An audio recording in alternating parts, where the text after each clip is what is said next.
எல்லாருக்கும் வணக்கம். நம்ம வரப்பு காய்கறி விவசாயத்தில் என்னையா நாங்களும் தான் காய்கறி போடுறோம், எங்கெல்லாம் பூச்சி வருது, உனக்கு மட்டும் வரவே மாட்டேன்னுது, இன்னும் கதை விட்றியா இல்லை கெமிக்கல் மருந்து அடிக்கிறியா அப்படின்னு நீங்கள் கேட்பீங்க.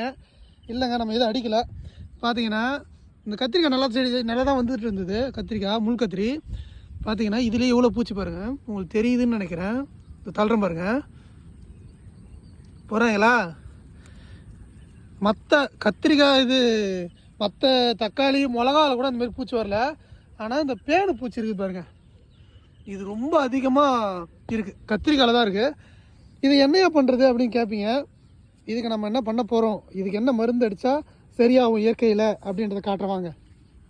எப்பயுமே நம்ம வைரஸ் நோய் மாதிரி வந்ததுன்னா அதுக்கு நம்ம நாட்டு மாட்டு கோமியம் யூஸ் பண்ணுவோம், அதில் அது சரியாயிடும்.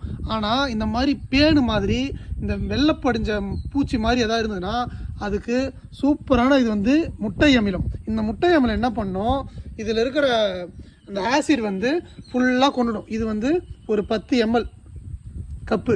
இது எவ்வளோ அடிக்கலாம் அந்த காய்கறிக்கு அப்படின்னா, ஒரிஜினல் அதாவது தண்ணி கலக்காத முட்டை அமிலமாக இருந்தால் அது நமக்கு 15 ml அடித்தாலே போதுமானது 10 லிட்டருக்கு. ஆனால் நான் வச்சுருக்கிறது 5 லிட்டர் கேனு. 5 லிட்டர் கேனுக்கு 10 ml அடித்தாலே கரெக்டாக இருக்கும். ஆனால் நான் தண்ணி கொஞ்சம் ஊற்றி டைல்யூட் பண்ணி வச்சுருக்கேன். அதனால் இதில் ஒரு 30 ml அடிக்கிறேன். அப்போ தான் அது அந்த ரேஷியோ கரெக்டாக இருக்கும். 30 40 கூட அடிச்சுக்கலாம். ஏன்னா இது தண்ணி ஊற்றி டைல்யூட் பண்ணதுனால. இது 40 ml. இது மீன் அமிலம். இது கூட மீன் அமிலத்தை நம்ம அடிக்கும்போது அந்த பூச்சியான இது ஃபுல்லாக ஓடிடும், அந்த இடத்தையே இருக்காது. இது அந்த ஆசிட் அந்த மேலே இருக்க வெள்ளையை ஃபுல்லாக இதில் சிட்ரிக் ஆசிட் இருக்கும் இல்லையா, அந்த ஆசிட் அந்த பூச்சி மேலே இருக்க வெள்ளை மாவு பூரா எடுக்கிறது. இது அந்த பூச்சியை விரட்டுறது ப்ளஸ் வளச்சூக்கியாக இருக்கிறது மீன் அமிலம்.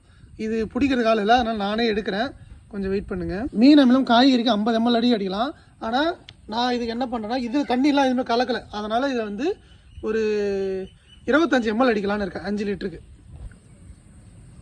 பாருங்கள், அந்த மீன் அமிலமும் முட்டை அமிலமும் கலப்பாகுது. இது கை ஸ்ப்ரேயரு, அதனால் ப்ரெஷர் கொடுக்குறேன். ப்ரெஷர் கொஞ்சம் ஓவராக கொடுத்தனால வெடிச்சிருச்சு. சரி விடுங்க, இதை அப்படியே தெளிக்கிறோம் இந்த கத்திரிக்காய்க்கு.